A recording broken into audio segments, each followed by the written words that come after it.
Кыргызстандын Улуттук коопсуздук комитетинин төрагасы Камчыбек Ташиев жана Баткен облусунун башчысы Абдикарим Алимбаев баштаган күч түзүмдөрүнүн башчылары Тажикстандын расмий өкүлдөрү менен жолугушууда.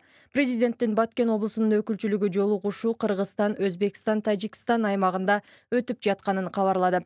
Улуттук коопсуздук комитетинин чек ара кызматы саат 14:00 карата Кыргыз-Тажик чек арасындагы кырдаал чыңалып турганын кабарлады.